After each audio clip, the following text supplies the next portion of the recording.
किसी भी प्रदोष के दिन, प्रदोष काल में एक बार लगा दे, उसके बाद में अपनी कामना कर कर बेलपत्री एक छोटा सा उपाय अवश्य करिएगा। अगर बच्चे कोई एग्जाम में बैठ रहे हैं या कंपटीशन एग्जाम है या नौकरी के लिए अप्लाई कर रहे हो, मान लो 4-6 महीने से बैठे हो, 8 महीने से बैठे हो, सर्विस नहीं है, नौकरी नहीं है, तो एक छोटा सा उपाय अवश्य करिएगा शिव महापुराण का। महाराज बेलपत्री के पेड़ के नीचे विराजमान होकर, बेलपत्री के पेड़ के नीचे जिसको नौकरी के लिए या एग्जाम में बैठ रहा है वो जल चढ़ाए, बेलपत्री के पेड़ के नीचे थोड़ा सा दूध चढ़ाए, फिर जल चढ़ाए और अपने राइट भाग में घी का दिया और अपने लेफ्ट भाग में तेल का दिया। किसी भी प्रदोष के दिन, प्रदोष काल में एक बार लगा दे, उसके बाद में अपनी कामना कर कर बेलपत्री के पेड़ के नीचे धोख लगाकर प्रणाम कर कर आ जाए और चले जाए इंटरव्यू के लिए, बाबा उत्तीर्ण करा ही देगा, नौकरी दिलाए। जिस दिन रविवार की प्रदोष पड़े उस दिन एक लाल वस्त्र में पीली सरसों रखकर और उसके अंतर्गत कुछ भी एक, या तो बमूल का कांटा ना मिले तो गुलाब का कांटा ही उसके अंतर्गत रख लीजिए। और मान लो कोई काम ऐसा है कि उसमें पैसा तुम्हारा आ ही नहीं रहा, बहुत घाटे पर घाटा जा रहा है, नुकसान बहुत हो रहा है और कोई काम हो ही नहीं रहा, तो महाराज जिस दिन रविवार की प्रदोष पड़े उस दिन एक लाल वस्त्र में पीली सरसों रखकर और उसके अंतर्गत कुछ भी एक, या तो बमूल का कांटा ना मिले तो गुलाब का कांटा ही उसके अंतर्गत रख लीजिए और उसको शिव मंदिर का स्मरण कराकर शंकर भगवान का नाम लेकर रू भैरव, कौन सा भैरव है उसकी भी कथा भी आने वाली है। ये दारुक नाम के राक्षस का संहार करने के लिए जब माता अवतार लेगी तब शंकर भगवान बच्चे का रूप रखकर रोएंगे, तो शिव जी का एक नाम होगा रू भैरव। ये भैरव कहां पर रहता है तो कहा ये शमशान में रहता है। कहां रहता है ये भैरव? शंकर का जो एक अवतार है रू भैरव, ये भैरव अवतार शमशान में रहता है। तो इस भैरव का काम क्या है तो कहा शमशान में, शमशान की जो अग्नि होती है भले गीली लकड़ी रहे, भले उसमें कोई पदार्थ डाले ना डाले, थोड़ी देर में वो अग्नि रू आवाज, हल्की सी शमशान की जो अग्नि जलती है उसमें एक आवाज आती है। आप ऐसे कोई अग्नि जलाएंगे ना तो आवाज नहीं आई, ध्यान देना। हमारे शमशान में अगर जो लोग गए होंगे मुर्दा जलाने के लिए, तो अगर वो एकांत में बैठेंगे तो उसमें से एक आवाज आती है रू रू। तो शिव पुराण कह रही है कि उस सरसों को, कांटे को रूरू भैरव का नाम लेकर जिस व्यापार जो नहीं चल रहा है, दुकान जो नहीं चल रही है, उस दुकान के सामने, उस व्यापार के सम्मुख में उसको जला दिया जाता है। ये करा जाता है रवि प्रदोष के दिन। महाराज कौन से प्रदोष? रवि प्रदोष के, जो सुख का भान कराती है, व्यापार की उन्नति के लिए, समृद्धि के लिए, लक्ष्मी के लिए इसका प्रयोग किया जाता है। तो यहां आप स्वयं भाग्यशाली हैं, आप स्वयं किस्मत वाले हैं। कोई कैसे कहते तुमको कि तुम अभागे हो? ना ना, हमारे बराबर भाग्य नहीं है किसी का।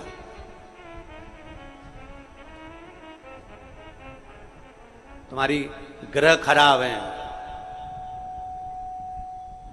तुम्हारे ग्रह खराब है। संभेश्वर महादेव का नाम,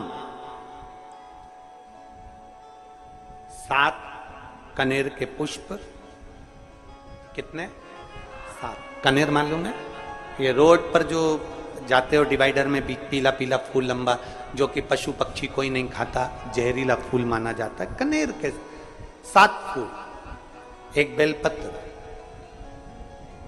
जिस समय पर कनेर का फूल बेलपत्र के साथ चढ़ाया जाएगा तो 7 कनेर के पुष्प सीधी बेलपत्र पर आपको रखना। 2-3 प्रदोष कर कर देखना।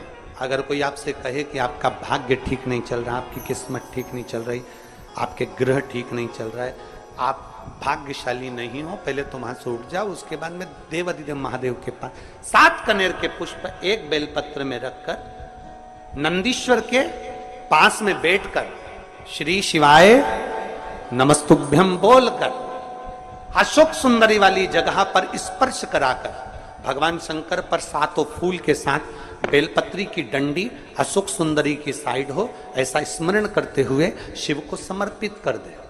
वही बेलपत्री 5 बार नमः शिवाय या पंचाक्षर मंत्र, षडाक्षर मंत्र या श्री शिवाय नमस्तुभ्यम बोलकर वही बेलपत्री 3 प्रदोष, 4 प्रदोष, 5 प्रदोष, 2 प्रदोष, जितने प्रदोष आप चढ़ा रहे हैं प्रदोष काल में, वो बेलपत्री लाकर अपने कक्ष में, अपने पूजन वाले स्थान पर रखते जाओ।